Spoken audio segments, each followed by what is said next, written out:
En la fiesta, mi nieto Emilio lanzó mi bastón en medio de la calle y dijo: si regresas con vida, te toca café. 3 días después, su fondo universitario estaba vacío y yo me había ido. Me alegra que estés aquí.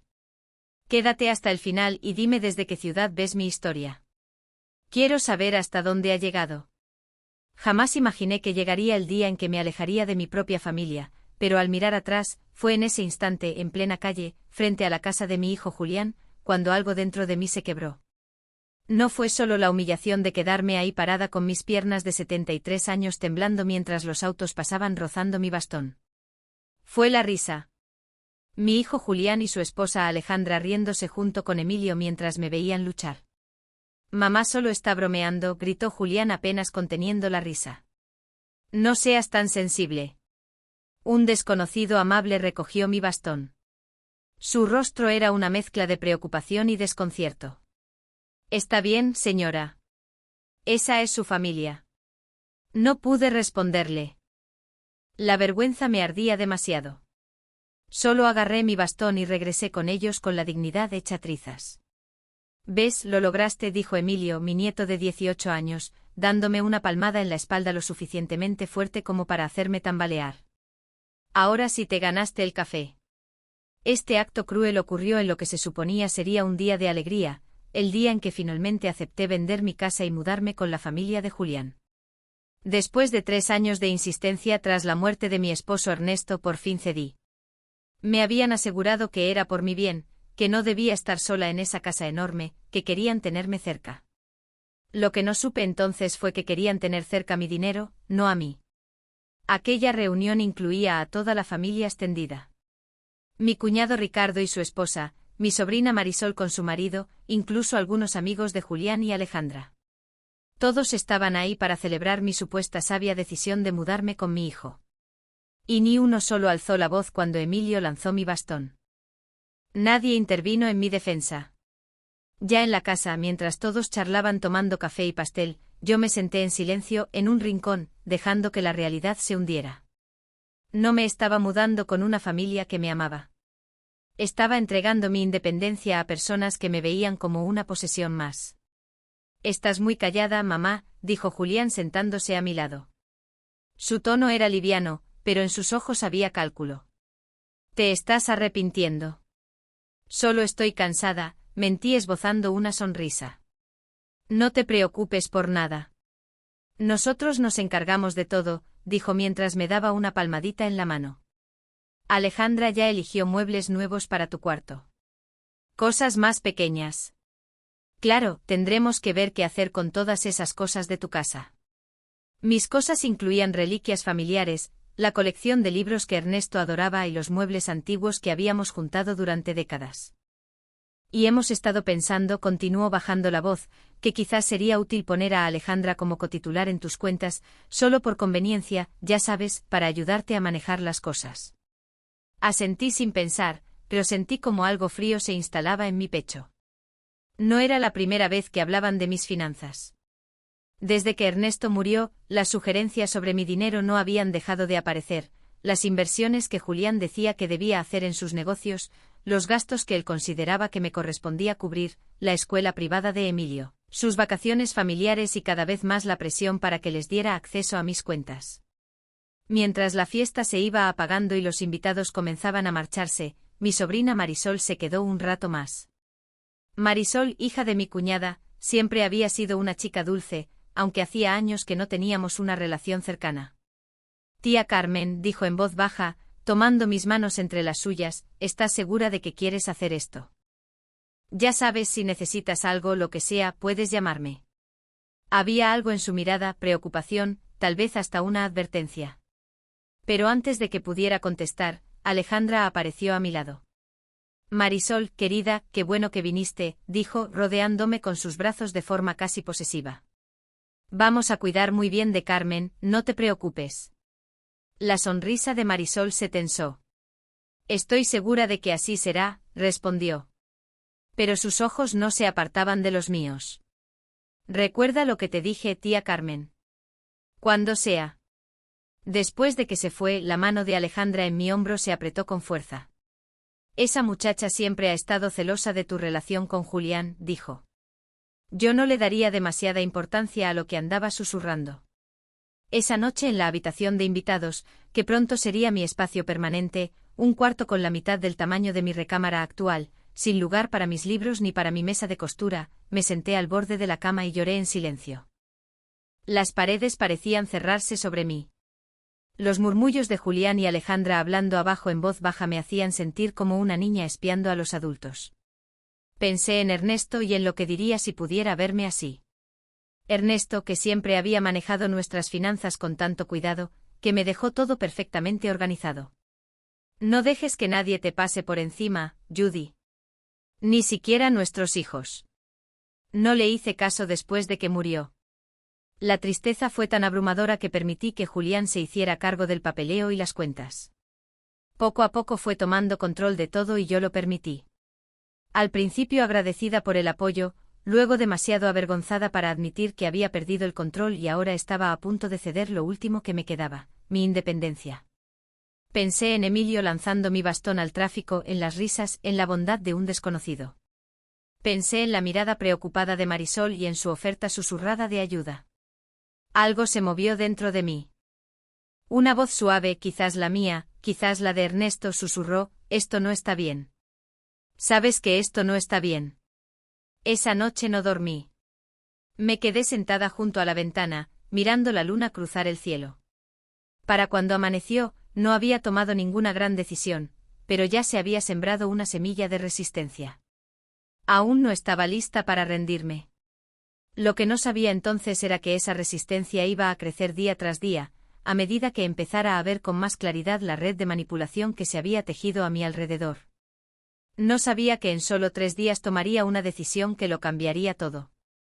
Lo único que sabía mientras veía salir el sol desde lo que pronto sería mi jaula permanente, era que por primera vez desde que murió Ernesto sentía algo más que tristeza y confusión.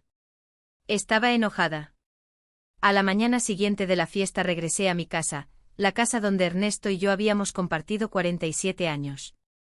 Me quedaban 2 semanas antes de que se concretara la venta, 2 semanas de libertad antes de mudarme con Julián y su familia de forma permanente.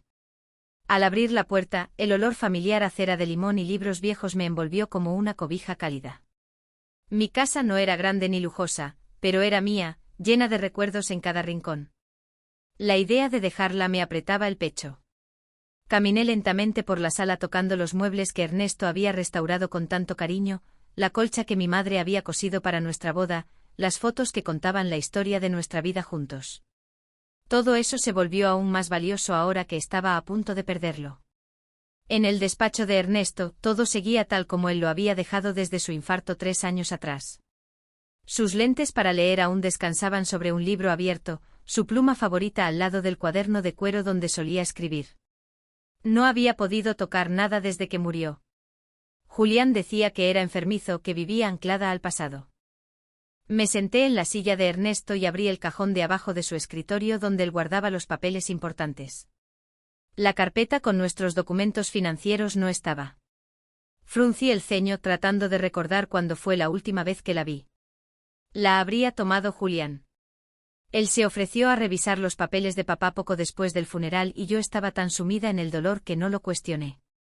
La inquietud se hizo más fuerte al revisar los otros cajones, más espacios vacíos donde debían estar documentos importantes, nuestro testamento, escrituras, pólizas de seguro, todo había desaparecido. De verdad estuve tan perdida en mi duelo que no me di cuenta. Con las manos temblando, levanté el teléfono y llamé al banco de siempre. Tras verificar mi identidad, pregunté por el saldo de nuestra cuenta principal. Señora Ríos, su cuenta corriente principal tiene actualmente un saldo de 4,286,42, me informó la cajera. Eso no podía ser.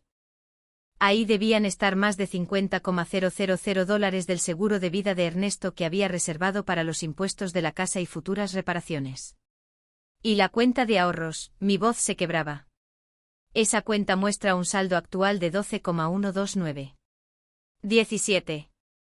Sentí que todo me daba vueltas. Esa cuenta tenía más de 100,000 hace 3 años. ¿Podría decirme sobre los últimos retiros, por favor?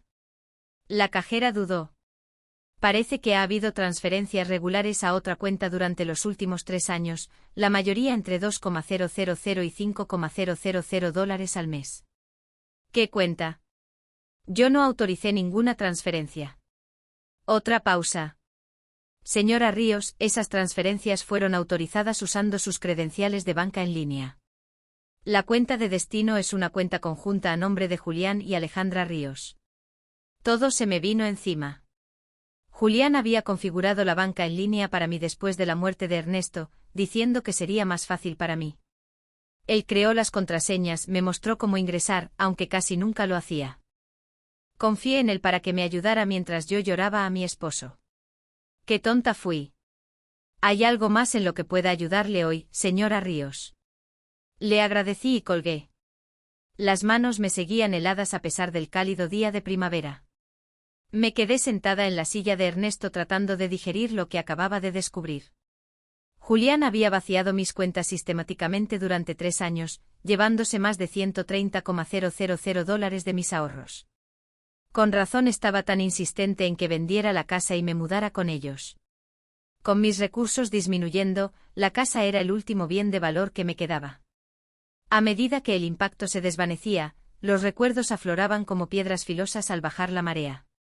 Julián ayudándome a llenar los formularios del seguro tras la muerte de Ernesto. Alejandra diciéndome que no me preocupara por revisar los estados de cuenta, que ellos se encargarían de todo. El auto nuevo que compraron el año pasado, la escuela privada de Emilio, las renovaciones en su casa, las vacaciones lujosas, todo pagado con mi dinero. El teléfono sonó y me sacó de mis pensamientos. Era Alejandra. Carmen, solo quería saber si estabas bien. Saliste muy temprano esta mañana. Su voz sonaba dulce como miel, pero ahora detecté algo nuevo en ella, cálculo, no preocupación. Estoy bien, dije sorprendida de lo normal que me escuché. Solo necesitaba empezar a poner en orden algunas cosas aquí. Ay, no te vayas a agotar. Julián y yo podemos encargarnos de todo eso. De hecho, habíamos pensado en empezar a llevar algunas cajas este fin de semana. Todavía no, respondí con firmeza. Necesito tiempo para decidir qué cosas voy a conservar. Hubo un silencio. Bueno, sabes que no habrá mucho espacio, Carmen. Tu cuarto en nuestra casa no es muy grande. Lo sé, dije. Me las arreglaré.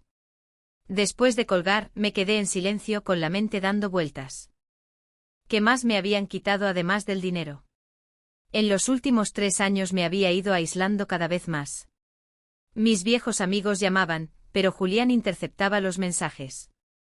Mi hermana Isabel se mudó a Monterrey después de que su esposo murió y nuestras llamadas se volvieron esporádicas. ¿Habrá sido Julián quien la desanimó de visitarme? Pensé en mi relación con mi hija Lucía. Nos habíamos distanciado desde que se mudó a Oregón hace 15 años. Sus llamadas se volvieron menos frecuentes después de que Ernesto murió. Y cuando llamaba, Julián solía contestar diciendo que yo estaba descansando o que no podía hablar. ¿Acaso estaba tratando de alejarnos a propósito? La última vez que Lucía me visitó hace 2 años, Julián y Alejandra acapararon todo su tiempo organizando salidas familiares que me dejaban agotada y me dejaban atrás para que descansara mientras se la llevaban de paseo. Cuando intentaba estar a solas conmigo, siempre había algún motivo por el cual no se podía. Lucía pareció dolida al irse, quizá creyendo que yo no quería pasar tiempo con ella. En ese momento lo atribuía a la distancia y al paso del tiempo, pero ahora lo dudaba. ¿Y si Julián realmente había estado poniendo una barrera entre nosotras? A medida que caía la noche, me quedé en el estudio de Ernesto con el peso de todas estas verdades aplastándome. Había sido tan ciega, tan confiada. Permití que el dolor nublara mi juicio y mi hijo aprovechó mi vulnerabilidad de la peor manera posible. La magnitud de la traición era insoportable. Esto no era solo un abuso económico, era el desmantelamiento sistemático de mi independencia, mis vínculos, mi propia identidad. En medio de la oscuridad, recordé a Emilio lanzando mi bastón al tráfico. La risa cruel, la amabilidad de un desconocido. Recordé el rostro preocupado de Marisol y su oferta susurrada de ayuda.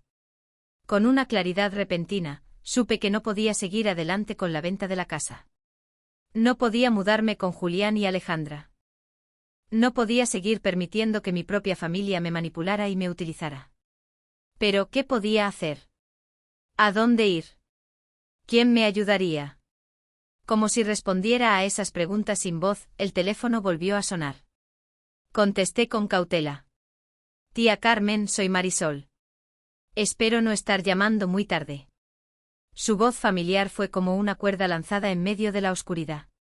Marisol, dije con la voz quebrada. No, no es tarde en absoluto. He estado preocupada por ti después de verte ayer. ¿Estás bien, tía Carmen? ¿De verdad estás bien? Por un momento no pude hablar. La simple ternura en su voz casi me derrumbó. No, susurré al fin. No estoy bien para nada. Puedo verte mañana, dijo Marisol con urgencia contenida. Pero no en tu casa. Julián podría aparecer. Hay una cafetería que se llama Rosis en la calle Reforma a las 10 de la mañana. Acepté sintiendo alivio y también temor. Al colgar cerré con llave todas las puertas y me senté en la oscuridad preguntándome cómo enfrentaría a Julián y a Alejandra ahora que conocía la verdad. Fingir que todo seguía igual me daba náuseas. A la mañana siguiente mi teléfono sonó 2 veces antes de salir. Julián, queriendo saber a dónde iba, y Alejandra, recordándome que teníamos una cita con la agente inmobiliaria al día siguiente. Mentí con naturalidad, sorprendiéndome de lo bien que lo hice.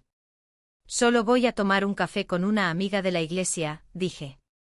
Mi voz era firme, aunque el corazón me latía con fuerza. El café de Rosis era pequeño y acogedor, escondido entre una librería y una florería. Marisol ya me esperaba con una taza humeante entre las manos. Se puso de pie en cuanto me vio, sus ojos recorriendo mi rostro con una preocupación evidente. Tía Carmen, dijo abrazándome con ternura. Estaba tan preocupada. Nos acomodamos en una mesita apartada y por un momento no pude decir nada. La calidez sincera de su preocupación casi me derrumbó por completo.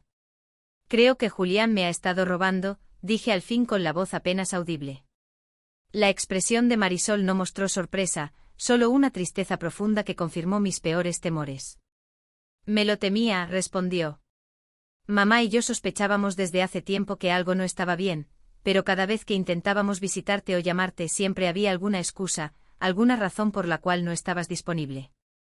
Estiró las manos sobre la mesa y tomó las mías. Tía Carmen, lo que Julián y Alejandra están haciendo, eso es abuso hacia personas mayores, explotación financiera. No solo está mal, es un delito. La palabra abuso me golpeó como si me hubieran dado una bofetada. Nunca me había considerado una víctima, alguien que pudiera ser abusada. Era una maestra jubilada, dueña de mi casa, una mujer que había criado a 2 hijos y ayudado a criar a varios nietos. Era fuerte e independiente, o al menos lo había sido.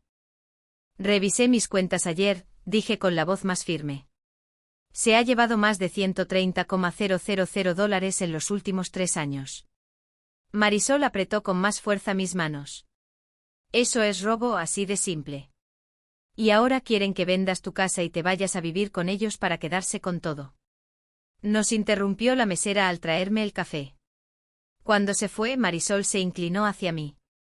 Tía Carmen, esto tiene que terminar. Tienes que protegerte, cuidar lo que aún te queda. ¿Cómo? Pregunté. Julián tiene todos mis documentos. Él se ha encargado de todo desde hace mucho. Primero necesitamos conseguirte un abogado, después abrir una cuenta de banco nueva, una que Julián no conozca. Los pasos concretos que Marisol mencionó hicieron que la situación dejara de parecer tan aplastante. Para cuando terminó nuestra charla, ya tenía los nombres de una abogada especializada en personas mayores y de un asesor financiero experto en casos de explotación económica.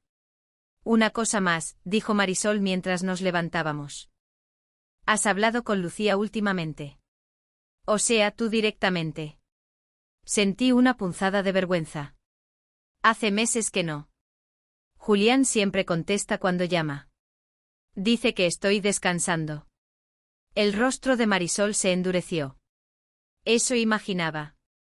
Tía Carmen, Lucía ha estado intentando comunicarse contigo. Ha llamado varias veces a mamá, preocupada porque nunca estás disponible. Se me encogió el corazón al imaginar a mi propia hija pensando que no quería hablar con ella. Otra relación manipulada por Julián. Llámala, insistió Marisol. Hoy sí puedes. Usa mi teléfono si te preocupa que Julián vea la llamada en tu cuenta. Me fui de la reunión con un plan y algo que no había sentido en años, esperanza. Hice una cita con la abogada para el día siguiente y llamé al banco para congelar cualquier otra transferencia desde mis cuentas.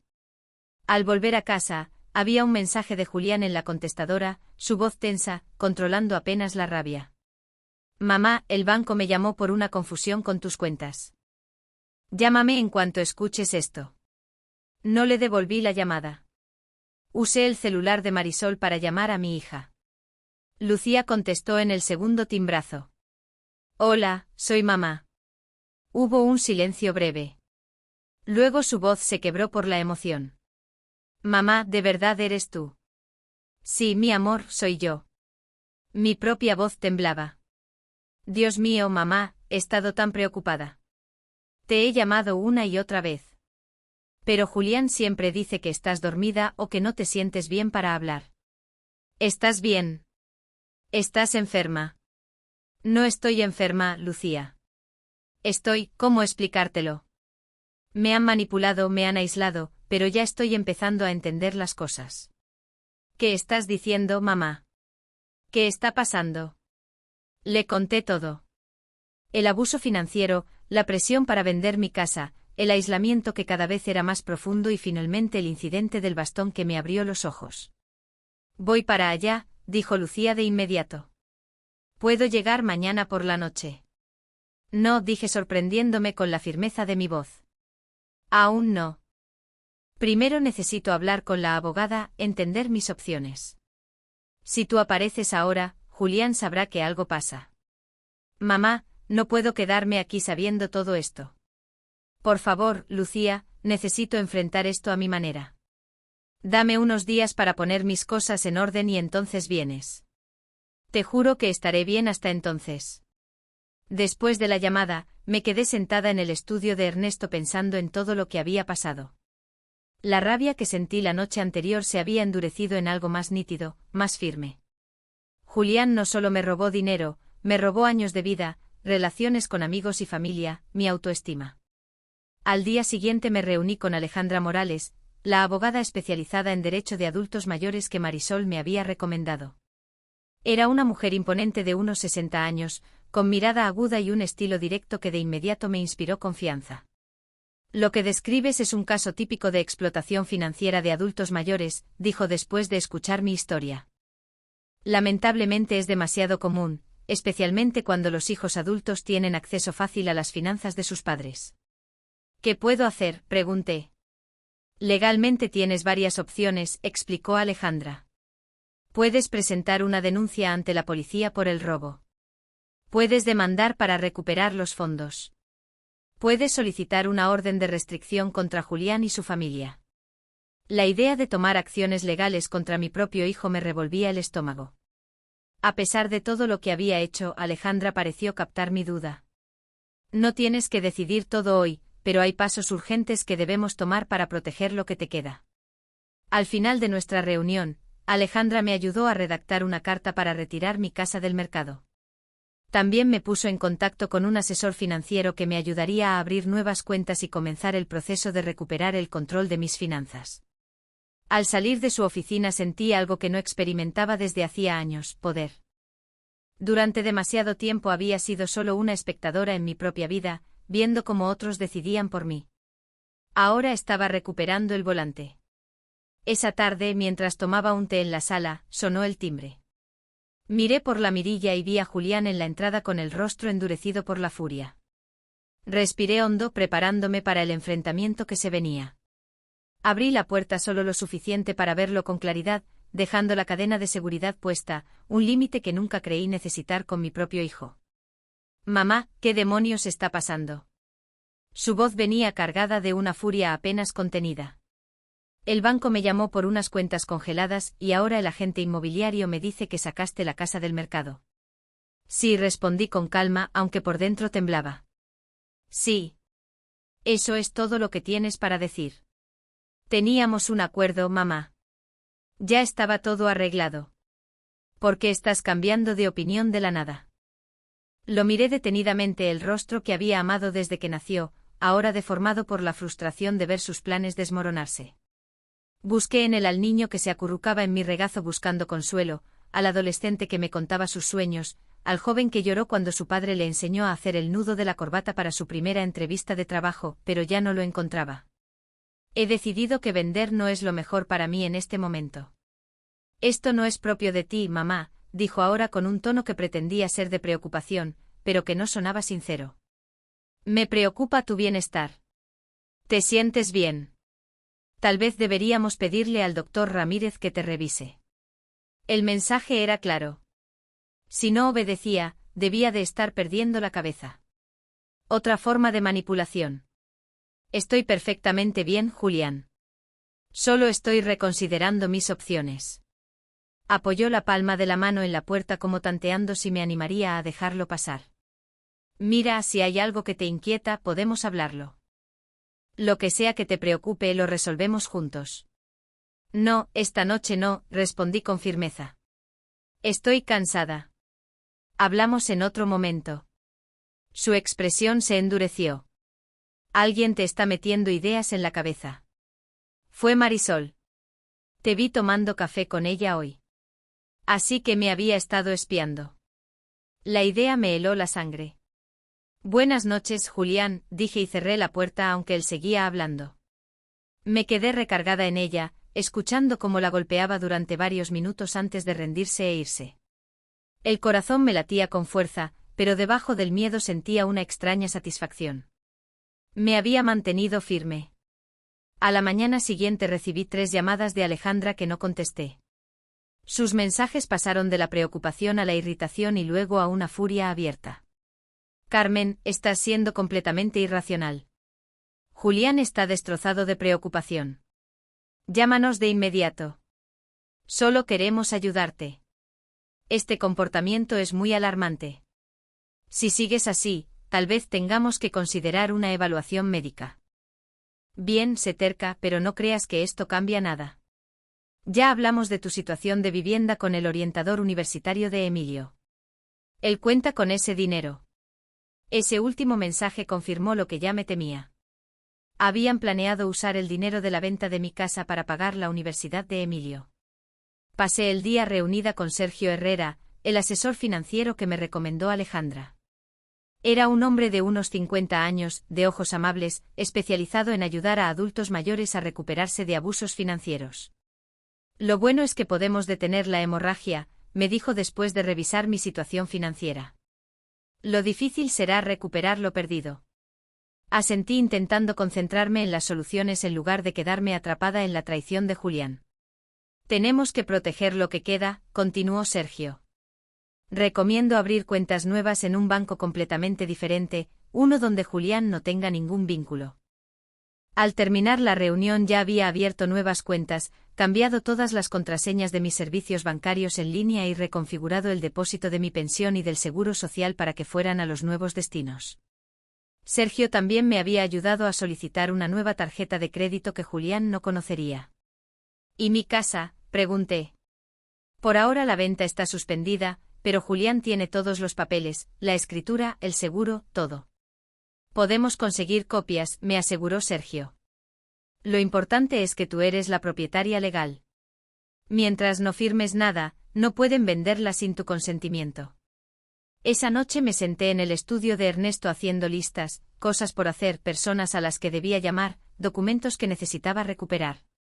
Estaba organizando mi resistencia, recuperando meticulosamente los pedazos de mi vida. Sonó de nuevo el timbre y me puse tensa esperando ver a Julián o a Alejandra. Pero al mirar por la mirilla vi a Marisol acompañada de una mujer mayor que se parecía mucho a Ernesto, su hermana, mi cuñada Teresa. Abrí la puerta y Teresa me abrazó con calidez. Carmen, he estado tan preocupada, dijo su voz apagada contra mi hombro. Marisol me contó todo. Las 3 nos sentamos en la sala y sentí cómo se aligeraba el peso en mi pecho al contarle toda la historia a Teresa. Siempre había sido más como una hermana que una cuñada, pero con el tiempo nos habíamos distanciado. Después de la muerte de Ernesto, Julián había logrado enturbiar también esa relación. Ernesto estaría furioso, dijo Teresa con los ojos brillando con la misma intensidad que los de su hermano cuando se enojaba. Aprovecharse del dolor de su madre para robarle, aislarla de su familia. Ese chico necesita un buen sacudón.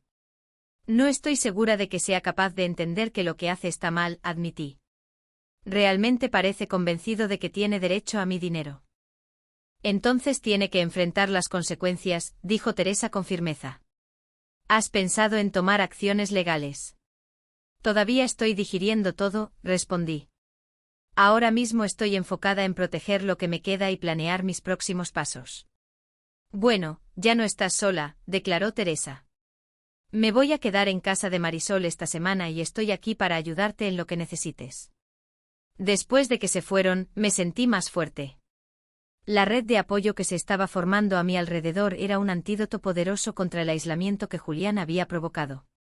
Al día siguiente surgió otra novedad. Lucía llamó para decirme que había comprado un boleto de avión y llegaría en 3 días. ¿Estás segura?, pregunté. ¿Tienes tu trabajo, los niños? Mamá, esto es más importante, respondió con decisión. Los niños ya están lo suficientemente grandes para quedarse con su papá una semana y tengo vacaciones acumuladas. Voy. Esa tarde tomé una decisión difícil, pero necesaria. Después de hablar con Alejandra, cambié las cerraduras de mi casa. El cerrajero, un señor mayor llamado Ricardo, trabajó rápido y con discreción. Mi hijo perdió sus llaves, le expliqué saboreando la mentira amarga en mi lengua. Ricardo solo asintió. Pasa todo el tiempo, señora. Mientras terminaba, un coche frenó bruscamente en mi entrada. La SUV plateada de Alejandra subió con paso decidido por el camino, el rostro encendido por la rabia. ¿Qué crees que estás haciendo?, exigió mirando al cerrajero. Estoy cambiando las cerraduras, respondí con calma. ¿Y por qué haces eso sin avisarnos? Necesitamos poder entrar a tu casa, Carmen. ¿Y si hay una emergencia? Entonces me llaman, dije, o al 911 si hace falta. Los ojos de Alejandra se entrecerraron. Esto no es propio de ti, Carmen. Julián está realmente preocupado. Dice que estas decisiones erráticas, este secretismo no es sano. Agradezco tu preocupación, dije sin retroceder, pero estoy perfectamente bien. Ya veremos qué opina el doctor Ramírez de eso, murmuró volviendo a su coche. Julián está pidiendo una cita para ti. Después de que se fue, Ricardo me lanzó una mirada cómplice. ¿Problemas familiares?, preguntó él con amabilidad.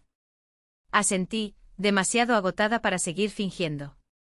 Lo entiendo, ya pasé por eso. Sé fuerte, señora. Esa noche me quedé en la cocina rodeada de silencio, tomando un té y pensando en lo que vendría. Julián no se rendiría fácilmente. Mientras más control recuperara yo, con más ferocidad intentaría él retomarlo. Pero por primera vez en años no sentía miedo. Estaba enojada, herida, decepcionada, pero no asustada. Cada pequeño acto de resistencia reconstruía mi identidad y me recordaba a la mujer que era antes de que el duelo y la manipulación me empequeñecieran. Cuando me preparaba para dormir, sonó el teléfono y el nombre de Emilio apareció en la pantalla. Dudé y contesté. Abuela. Su voz era pequeña e insegura, muy distinta de su tono arrogante habitual. ¿Podemos hablar, abuela? Necesito platicar contigo sobre la escuela, dijo Emilio sin su confianza de siempre. Me senté despacio. ¿Qué pasa con la escuela, Emilio? Papá y mamá dicen que prometiste pagar mi universidad. Según ellos teníamos un plan y ahora te echas para atrás. Su voz subió un poco.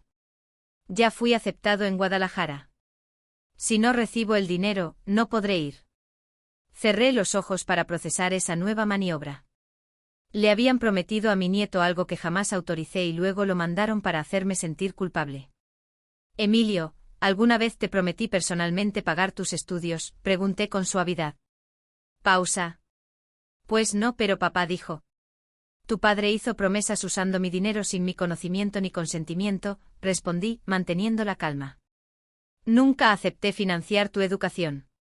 Pero abuela, estamos hablando de mi futuro. Ahora sonaba irritado. He trabajado muchísimo para esto. No puedes arruinarlo todo porque tengas un momento de senilidad. De nuevo la insinuación de que si no cedía, algo andaba mal con mi mente. Emilio, dije firme, entiendo tu desilusión, pero este asunto es entre tu padre y yo. Él dio algo que no le pertenecía. Entonces, ¿vas a dejar que fracase?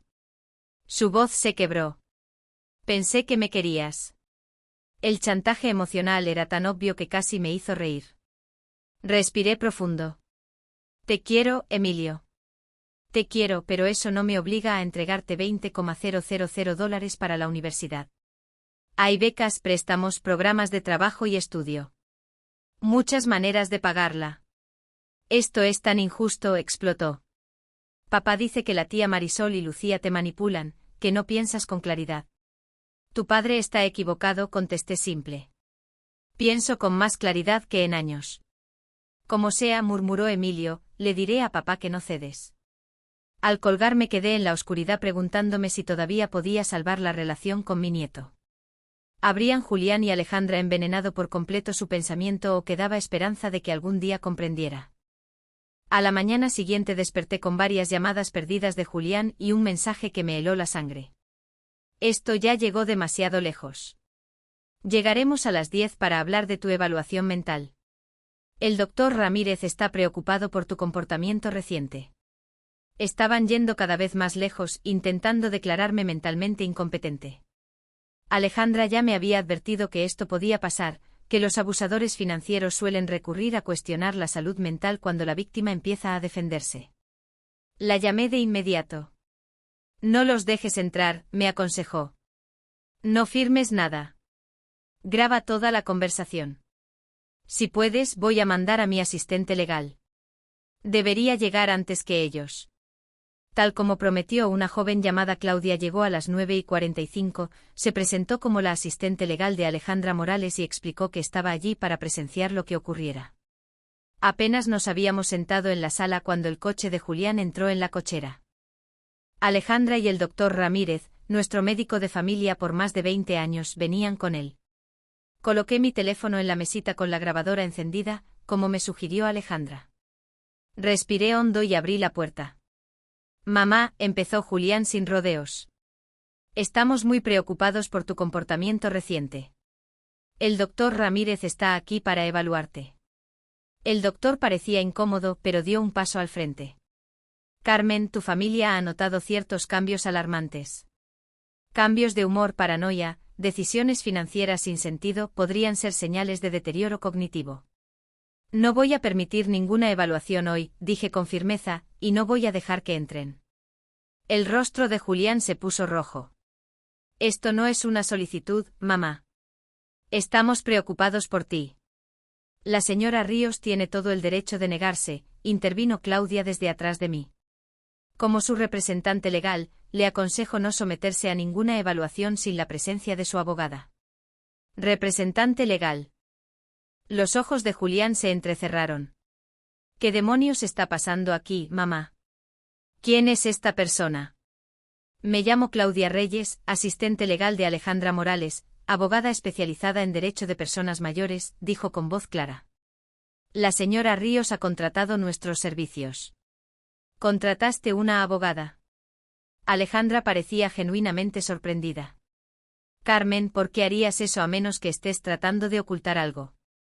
Me estoy protegiendo, respondí. Y quiero que se vayan todos ahora. El doctor Ramírez carraspeó. Tal vez deberíamos reagendar para otro momento más tranquilo. No, soltó Julián sujetando al doctor del brazo. Esto es absurdo. Mamá, necesitas ayuda. No estás pensando con claridad. Estoy pensando con toda claridad, rebatí, lo suficiente como para revisar mis cuentas bancarias y descubrir que me has quitado más de $130,000 en los últimos 3 años.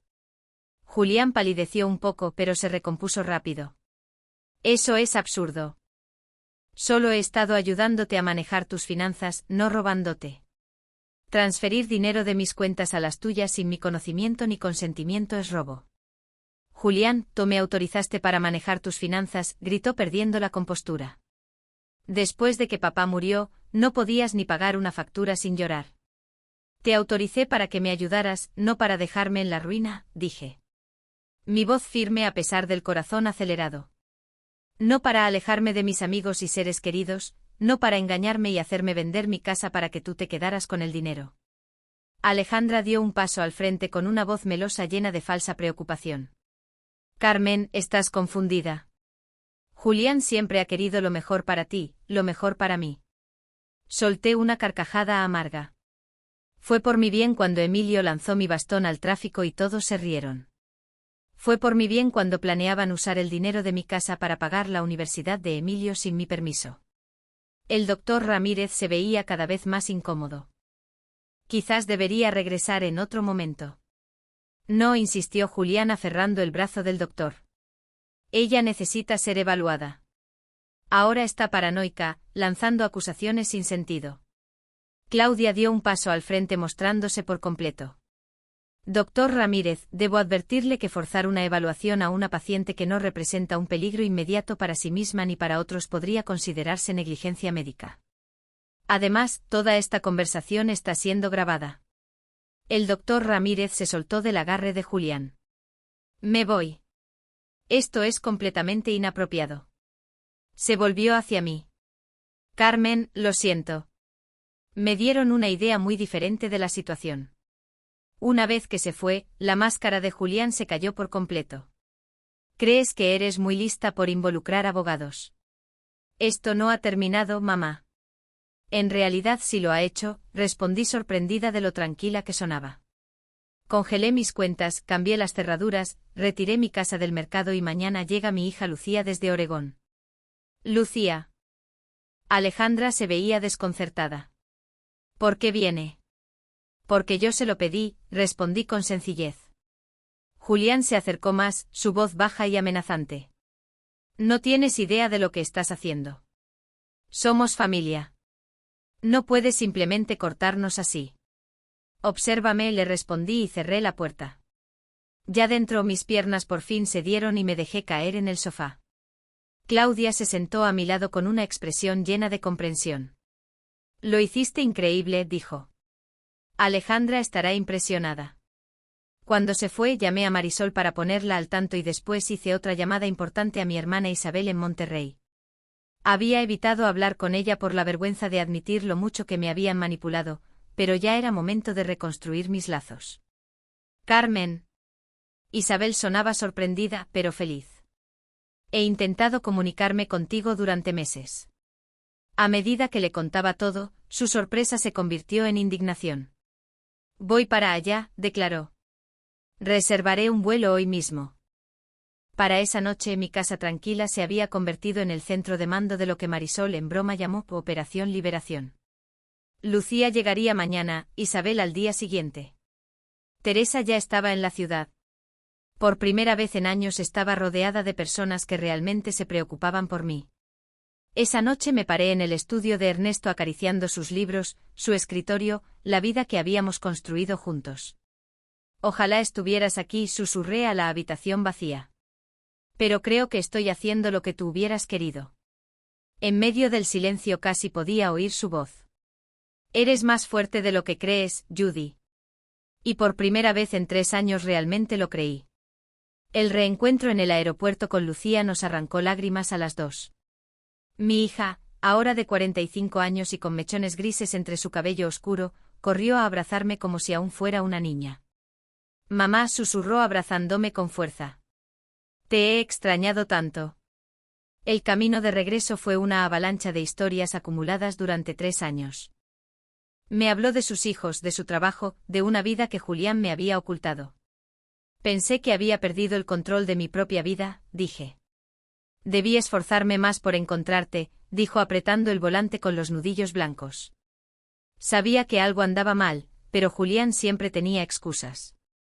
Decía que estabas de luto, que necesitabas espacio, que demasiadas visitas te agotaban. Me aisló con mucha eficacia, reconocí, pero eso ya se acabó. Al llegar a casa, Marisol y Teresa nos esperaban con el almuerzo listo. Isabel llegaría al día siguiente. La casa que durante tanto tiempo estuvo vacía volvía a llenarse de risas y cariño. Esa tarde Alejandra vino con noticias. La grabación de ayer es una excelente prueba, dijo, combinada con los registros bancarios que muestran las transferencias no autorizadas. Tenemos un caso sólido por explotación financiera. ¿Cuáles son mis opciones?, pregunté. Podemos presentar una denuncia ante la policía, lo que podría derivar en cargos penales contra Julián, explicó ella, o podemos iniciar una demanda civil para recuperar el dinero robado, o ambas cosas. La idea de que mi hijo enfrentara cargos criminales aún me partía el alma a pesar de todo. Alejandra pareció captar mi duda. No tienes que decidirlo ahora mismo, dijo con suavidad. Pero sí te recomiendo que enviemos una carta formal exigiendo la devolución de los fondos mal utilizados. Es un paso inicial necesario sin importar lo que decidas después.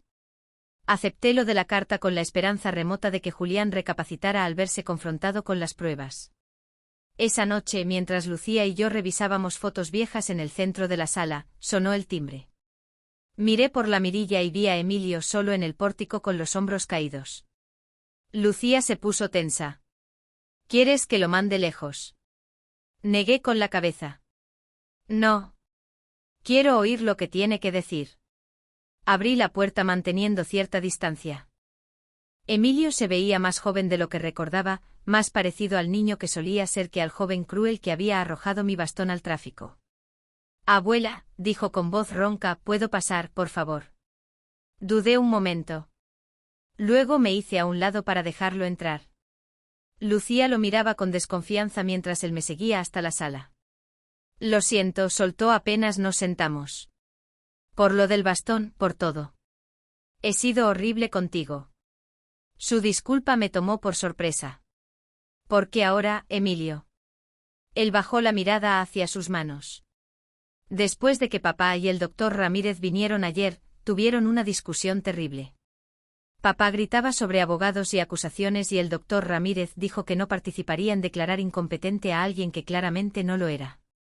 Emilio tragó saliva. Entonces papá empezó a desvariar sobre cómo todo se estaba cayendo a pedazos. Que necesitaban tu dinero para mi universidad, porque ya se habían gastado todos los ahorros en la remodelación de la casa y las compras de mamá. Lucía hizo un sonido de asco. Emilio la miró y luego volvió a verme. No lo sabía, abuela. Te lo juro, no lo sabía. Estaban usando tu dinero. Papá siempre decía que tú querías ayudar, que insistías en pagar las cosas porque tenías mucho gracias al seguro del abuelo. ¿Y tú le creíste?, preguntó Lucía con escepticismo. ¿Por qué no habría de hacerlo? Su voz se quebró. Son mis papás. Confiaba en ellos. Observé el rostro de mi nieto buscando alguna señal de engaño. Lo único que vi fue confusión y vergüenza. ¿Qué quieres de mí ahora, Emilio?, pregunté en voz baja. Nada, respondió de inmediato. O sea, sé que no merezco tu perdón ni tu ayuda con la universidad. Solo necesitaba que supieras que lo siento y que no entendía lo que realmente pasaba. No estaba lista para confiar del todo en él, pero su arrepentimiento parecía sincero. Gracias por la disculpa, dije con cautela. Significa mucho. Después de que Emilio se fue, Lucía y yo nos quedamos en silencio un buen rato. ¿Le crees?, preguntó finalmente. Quiero hacerlo, admití. Es joven y fue criado por Julián y Alejandra. Tal vez no comprendía del todo lo que ellos hacían. Tal vez, concedió Lucía. Solo ten cuidado, mamá. Esta familia ya te ha hecho suficiente daño. Al día siguiente llegaron Isabel y una respuesta formal de Julián a la carta de Alejandra, una negación hostil de cualquier mala conducta y amenazas de contrademanda por difamación si seguíamos adelante. Está faroleando, me aseguró Alejandra cuando la llamé. La evidencia es contundente. Él lo sabe, pero aún así esperaba que yo cediera. Pero yo no iba a hacerlo. Rodeada por mi hermana, mi hija, mi cuñada y mi sobrina, sentía una fuerza que no había sentido en años. Juntas trazamos un plan para mi futuro, un plan donde no cabía mudarme con Julián ni vender mi casa. 2 semanas después, tras pensarlo con cuidado, tomé mi decisión. No presentaría cargos penales contra Julián, pero sí demandaría por la vía civil para recuperar el dinero que me robó. No se trataba de castigarlo, se trataba de justicia, de asegurarme los medios para seguir siendo independiente. ¿Estás segura?, me preguntó Lucía cuando le conté mi decisión. Después de todo lo que te hizo. Segura, le respondí. No quiero venganza, solo quiero lo que me pertenece. La demanda avanzó rápido ante las pruebas aplastantes y la posibilidad de enfrentar cargos penales si llevábamos el caso a la policía. Julián accedió a un acuerdo, devolvió $120,000 de los fondos robados y firmó un documento legal comprometiéndose a no contactarme a menos que yo lo hiciera primero. Nunca más supe de Alejandra. Emilio de vez en cuando enviaba mensajes de texto tímidos que yo respondía con calidez, pero con cautela. Nuestra relación era frágil, pero no estaba lista para rendirme con mi nieto. 6 meses después de aquel día terrible en que Emilio arrojó mi bastón a la calle, burlándose de mí y diciéndome que si quería café tenía que ganármelo recuperándolo, mi vida era otra. Isabel decidió vender su casa en Monterrey y regresar para estar cerca de mí. Lucía venía cada pocos meses y hablábamos por teléfono varias veces a la semana. Volví a conectarme con amistades antiguas e incluso me uní a un club de lectura en la biblioteca central de la ciudad. Mi casa seguía siendo mía, llena de los libros de Ernesto y los recuerdos que compartimos. Había convertido la habitación de huéspedes en un estudio de arte y por fin me dedicaba a pintar, algo que siempre quise hacer pero nunca tuve tiempo durante mis años como maestra. Una tarde soleada, mientras tomaba té en el jardín con Isabel, recibí un correo inesperado de la Oficina de Ayuda Financiera de la Universidad de Guadalajara. Me informaban que se había creado una nueva beca, la beca Carmen Ríos Resiliente, destinada a apoyar a estudiantes que cuidan de familiares mayores. El donante, que se mantuvo anónimo, había financiado 5 becas completas con una nota explicando que el programa buscaba reconocer la importancia de respetar y honrar a nuestros mayores. Supe de inmediato quién estaba detrás. Lucía me lo confirmó después. Había usado parte de su herencia de Ernesto, dinero que Julián jamás pudo tocar, para establecer la beca en mi honor. Quería que saliera algo bueno de todo esto, me dijo. Una forma de honrarte y evitar que otras familias pasen por lo que nosotras pasamos. Esa noche, sentada en el estudio de Ernesto, rodeada de sus libros y de la vida que construimos juntos, sentí una paz que no experimentaba desde antes de su muerte. El dolor por la traición de Julián jamás desaparecería del todo, pero ya no era lo que definía mi vida. Tomé una foto enmarcada de Ernesto y yo en nuestro aniversario número 40. Él con el brazo en mi cintura, los dos riendo por algún chiste ya olvidado. Lo logré, Ernesto, susurré. Encontré el camino de regreso. 3 días después de que Emilio arrojara mi bastón a la calle, su fondo universitario ya estaba vacío, pero el dinero había regresado a donde pertenecía, conmigo. Estaba fuera de su manipulación, reconstruyendo una vida con dignidad, propósito y vínculos reales. Y por primera vez en muchos años estaba justo donde quería estar. Aprendí que nunca es tarde para recuperar lo que te pertenece, tu voz, tu dignidad, tu libertad. Me tomó demasiado tiempo darme cuenta de que el amor no se prueba con sacrificios ciegos ni con silencios impuestos, que la sangre no siempre garantiza lealtad, y que a veces el mayor acto de amor propio es decir basta. Esta historia no trata solo de traición ni de dinero perdido. Trata de cómo una mujer rota por el dolor y acallada por años de manipulación puede levantarse desde la ruina emocional y reclamar su vida. Hoy sé que no estoy sola, que no soy débil y que merezco respeto, no por lo que doy, sino por lo que soy. Si algo puedo dejarle a quien escuche mi historia es esto: no permitas que el miedo a estar sola te encadene a quien te hace daño, porque hay una fuerza silenciosa dentro de ti que, cuando decides escucarla, te guía de regreso a ti misma. Y ahí, justo ahí, empieza tu libertad. Ahora tengo curiosidad por ti, que estás escuchando mi historia. ¿Qué harías si estuvieras en mi lugar? ¿Te ha tocado vivir algo parecido? Déjamelo en los comentarios. Mientras tanto, te dejo en la pantalla final otras 2 historias que son favoritas del canal y que sin duda te van a sorprender. Gracias por quedarte hasta aquí.